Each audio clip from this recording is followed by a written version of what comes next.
யாருடைய வாழ்க்கை துளிர் விடும் தெரியுமா? யாருடைய வாழ்க்கை நல்ல எதிர்பார்ப்பும் நம்பிக்கையும் நிச்சயம் காணப்படும் தெரியுமா?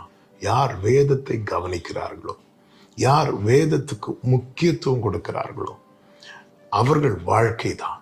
அவர்கள் வாழ்க்கையில ஒரு விடியற் காலம் உண்டாகும், ஒரு அருணோதயம் உண்டாகும், ஒரு வெளிச்சம் உண்டாகும். காரணம், இந்த வசனம் கால்களுக்கு தீபமும் பாதைக்கு வெளிச்சமா இருக்கிறது. கால்களுக்கு தீபமும் பாதைக்கு வெளிச்சமா இருக்கிறது என்றால் ஒரு வெளிச்சம் இருக்கும் வரைக்கும் நம்பிக்கையான தொடர முடியும். நம்ம பயணிக்கும் போது திடீரென்று நம்முடைய தீபம் அணைந்து போனால் அல்லது லைட் இல்லாத சூழ்நிலை வந்தா அந்த இடத்துல நம்முடைய பயணம் ஸ்டாப் ஆகும். அதுக்கு மேலே பாதை இருந்தாலும் நமக்கு தெரியாது. விசாலமான பாதை இருந்தாலும் என்ன இருந்தாலும் நம்ம கண்ணுக்கு தெரியாது. அது போலதான் ஒருத்தங்க வாழ்க்கையில வசனம் இல்லைன்னா அவங்க முன்னாடி விசாலமான வாசல் இருந்தாலும் சரி, எந்த நன்மை இருந்தாலும் சரி, அவர்களால் அதை கண்டு கொள்ளவே முடியாது, காணவே முடியாது, அறிந்து கொள்ளவே முடியாது. ஆகாருடைய கண்ணை தான் கர்த்தர் திறந்தார், ஊட்டை திறக்கவில்லை. காரணம், ஊட்டு இருக்கிறது, அங்கதான் இருக்கிறது.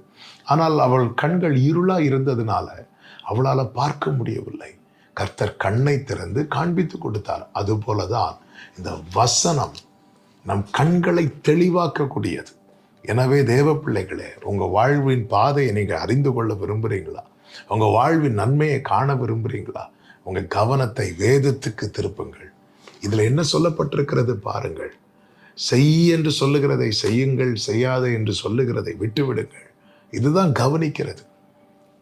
பெரோயா பட்டணத்தார் பவுல் சொல்லிய வார்த்தைகள் எல்லாம் வேதத்தின்படிதான் இருக்கிறதா என்று வேதத்தை கவனிப்பார்களாம், வேதத்தை ஆராய்வார்களாம். இதனால் அவர்கள் மிகுந்த நற்குணசாலிகளாய் மாறினார்கள் என்று வேதம் சொல்லுகிறது. நம்முடைய வாழ்வும் நல்ல ஒரு வெளிச்சமாய், பிரகாசமாய், நம்பிக்கையோடு முன் செல்லத்தக்கதாய் மாற வேதத்தை கவனிப்போம். கர்த்தர் நம்மை